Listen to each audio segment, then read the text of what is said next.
హైదరాబాద్ లో ఆయుర్వేద మరియు సిద్ధ వైద్యం లభించే ఏకైక హాస్పిటల్ మయూరా ఆయుర్వేద సిద్ధ హాస్పిటల్.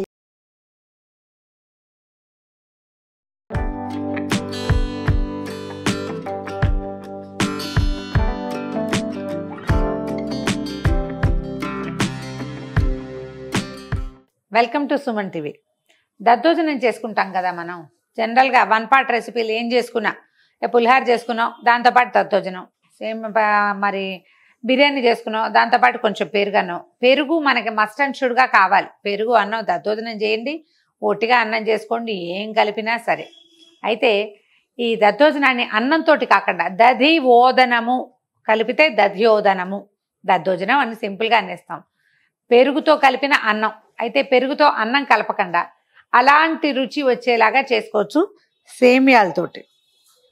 సేమియా దద్దోజనం ఎప్పుడైనా తిన్నారా? తినుంటారు కొంతమంది. ఎవరు తినలేదో, ఎవరు చేయలేదో వాళ్ళు ట్రై చేయండి. మస్ట్ ట్రై ఐటమ్ అనమాట. మనకి ఇంట్లో 3-4 వెరైటీలు చేసుకున్నప్పుడు, గెస్ట్లు ఉన్నప్పుడు తప్పకుండా ఓ చిన్న గిన్నె చేసి పక్కన పెడితే ఓ 2 స్పూన్లు వేసుకుంటే ఎంత బాగుంటుందో. చాలా డిఫరెంట్గా ఉంటుంది. పిల్లలకి కూడా పెట్టచ్చు. సేమియాతో చాలా రకాలు, 5 రకాలు చేసాం. ఇది 6వ రకం ఆ సిరీస్లోదే అనమాట. ఇది మనం ఏం చేయాలంటే ఈ సేమియాని ఎప్పుడు వాడుకోవాలన్నా స్టవ్ మీద నీళ్ళు పెట్టడమే. మనం 1/4 కిలో సేమియా చేస్తామనుకోండి, కనీసం ఒక 2 లీటర్ల నీళ్లు స్టవ్ మీద మరగబెట్టేయాలి. నీళ్లు వేడెక్కాక సేమియాలో కొద్దిగా 1 స్పూన్ ఉప్పు, స్పూన్ అక్కర్లా 1/2 స్పూన్ ఉప్పు, కొంచెం ఆయిల్, నూనె వేసుకోవాలి అంతే. సేమియాలు అంటుకుపోకుండా అనమాట. సేమియా ఎత్తి ఇందులో పోసేయాలి. ఎన్ని సేమియాలు చేస్తే అంతకి 4 గింతలు నీళ్లు మాత్రం పెట్టాలంతే. ఒక్కసారి 2 సార్లు తెరలేసరికల్లా సేమియా 90% ఉడికిపోతుంది. వార్చేసేయాలి, నీళ్ళు తీసేయాలి. లాస్ట్ టైం మనం పులిహోర చేసినప్పుడు కూడా ఇదే విధి చేసాం, మీకు గుర్తుంటుంది. సేమియా పులిహోర కావాలి అంటే మన వీడియోస్లో ఉంది, చెక్ చేయండి, కనపడుతుంది. సేమియా ఉప్మా చేసుకోవచ్చు ఇలాగే. మళ్ళా 1-2 పొంగులు రానిస్తే సరిపోతుంది. సేమియా చూడండి ఉడికిపోయి కనిపిస్తుంది మనకి. ఇలాంటప్పుడు ఇదిగో నొక్కి చూస్తే ఇగో ఉడికినట్టు కనిపిస్తుంది కదా. దీన్ని ఏం చేయాలంటే ఈ గరిటె తీసి పక్కన పెట్టుకోవటం, ఈ స్టవ్ ఆపేసి ఈ నీళ్ళని వార్చేస్తూ దీన్ని నీళ్ళన్నీ బయటికి పోసేసేయండి. ఏదైనా చిల్లులు దాంట్లో వేసేసుకుంటే దీన్ని సరిపోతుంది. దీని నిండా చన్నీళ్ళు పోసేసేయండి. ఇది చల్లారిపోతే వెంటనే విడివిడివిడిగా అయిపోతుంది అన్నమాట. తర్వాత దీంతో మనం పులిహోర చేసుకోవచ్చు, ఉప్మా చేసుకోవచ్చు, ఇంకా చాలా చేయొచ్చు. మనం దీంతో ఏమి రకాల వంటకాలు కావాలంటే అవి చేసుకోవచ్చు.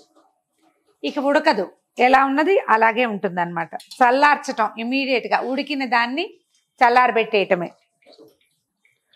కొంచెం నీళ్ళన్నీ కారిపోగానే ఒక పళ్ళెంలోకి తీసి విడివిడిగా వేసి పెట్టండి. సేమియాని పెద్ద వెడల్పాటి పళ్ళెంలో వేసేసి చల్లారబెట్టేసేయండి. తర్వాత మిగిలిన ప్రాసెస్ చేసుకుందాం. సేమియా చల్లారి చేసాం కదా, ఈ లోపల మనం ఏం చేద్దామంటే పెరుగులో తిరగమాత పెట్టుకుందాం. ఓ 200 గ్రామ్స్, ఒక 1/4 కిలో అనుకోండి, దానికంటే ఇంకో కప్ ఎక్కువగా పెరుగు ఉంచుకోండి. సేమియా కొంచెం తడిగా ఉంటుంది కదా, కాబట్టి పెరుగుని సాధ్యమైనంత చిక్కగానే ఉంచండి. మళ్ళీ గడ్డలు గడ్డలుగా కాకుండా కొద్దిగా ఒక్కసారి కొంచెం చిలకటం, ఎక్కువ కాదు, కొద్దిగా చిలికితే బాగుంటుంది. మనం ఫోర్క్తో కానీ ఒక చిన్న కవ్వంతో తేలిగ్గా చిలికేసి దీంట్లో సరిపడా ఉప్పు వేద్దాము. సేమియాలో మనం ఇందాక కొంచెమే వేసాం ఆ శాస్త్రానికి. ఈ పెరుగుకి సరిపడా వేసుకోవచ్చు. మీకు కీరా కనుక మీ చాయిస్గా ఉంటే కీరా కోరేసి ఇందులో కలుపుకోవచ్చు, చాలా బాగుంటుంది. ఎండాకాలం చలవ చేస్తుంది కూడా. అందరికీ కీరా, కోరిన కీరా చాయిస్గా ఉండదండి, అందుకని నేను చూపించట్లేదు. నా చాయిస్ కాదు, నేను చెయ్యను అది, అందుకని చేయట్లేదు. చేసుకోండి కావాలంటే. ఈ దద్దోజనం తాలింపుకి నెయ్యి ప్రిఫర్ చేయండి, ఎక్కువ రుచిగా ఉంటుంది. మామూలుగా దద్దోజనంలో కొంచెం పల్లీలు వేసాం కదా, పల్లీలు వేయద్దు, ఓన్లీ జీడిపప్పులే. దీనికి ఏం చేద్దాము, కొద్దిగా నెయ్యి వేడెక్కనిచ్చి 1/2 స్పూను శనగపప్పు, 1/2 స్పూను మినపప్పు, ఇంచుమించుగా మనం దద్దోజనం తిరగమాతే మనకు ఆసక్తిని బట్టి ఎలా వేసుకుంటామో అలా వేసుకోవటమే. మీకు yellowish-గా కావాలంటే ఒక చిటికెడు పసుపు వేసుకోండి, కానీ ఇది తెల్లగా బాగుంటుంది, అట్రాక్టివ్గా ఉంటుంది. తాలింపు వేగిపోతుంది. ఇప్పుడు ఏం చేద్దామంటే ఒక చిటికెడు ఇంగువ, తర్వాత పచ్చిమిర్చి వేసి ఇప్పుడు జీడిపప్పులు వేద్దాం. ఎందుకంటే జీడిపప్పు ఎక్కువ వేగకూడదని నా ఉద్దేశము, కొంచెమే వేగాలి. పచ్చిమిర్చి బాగా వేగితేనే కారం కొంచెం వస్తుంది. ఇవి వేగిపోతుంటే ఏం చేద్దాము, కొద్దిగా కడిగి కాస్త నలిపి కరివేపాకు పోపెత్తి పెరుగులో వేసేద్దాం. ఈ పోపులో జీలకర్ర మీ చాయిస్ అండి, కావాలంటే వేసుకోండి. దీన్ని ఒకసారి చక్కగా కలిపేయండి. కొంచెం కొత్తిమీర వేసుకుందాం ఇందులో. ఒక్కసారి కలిపేసి దీన్ని కొంచెం ఎర్రగా పింక్గా చేయాలంటే ఏ దానిమ్మ గింజలో అలా వేసుకోవచ్చండి. సేమ్యాని ఇందులో కలిపేసి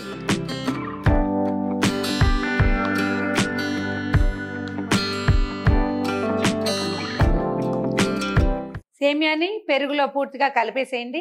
అవసరమైతే కొంచెం చిటికెడు ఉప్పు కలుపుకోండి, సరిపోతుంది. ఒకవేళ మీకు ఆసక్తి ఉంటే ఒక చిటికెడు పంచదార కూడా వేయచ్చు. చాలా డిఫరెంట్ రుచిగా ఉంటుందండి. ఇందులో వేసిన పోపుల తాలూకు వాసనని ఇంకా కొంచెం ఎన్హాన్స్ చేస్తుంది షుగర్.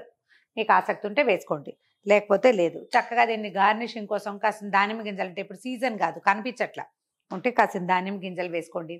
సన్నగా ఒక టమాటా గింజలు తొక్కులు లేకుండా మధ్యలో వచ్చే కండ మాత్రమే కట్ చేసి అక్కడక్కడ ముక్కలు వేస్తే కొంచెం కలర్ఫుల్గా కనిపిస్తుంది. చూడండి, ఈసారి ట్రై చేసి దీన్ని మనం ప్రత్యేక డిన్నర్స్లో వాటిలలో పార్టీస్లో పెరుగన్నం బదులుగా రాత్రిపూట దీన్ని సర్వ్ చేయొచ్చు.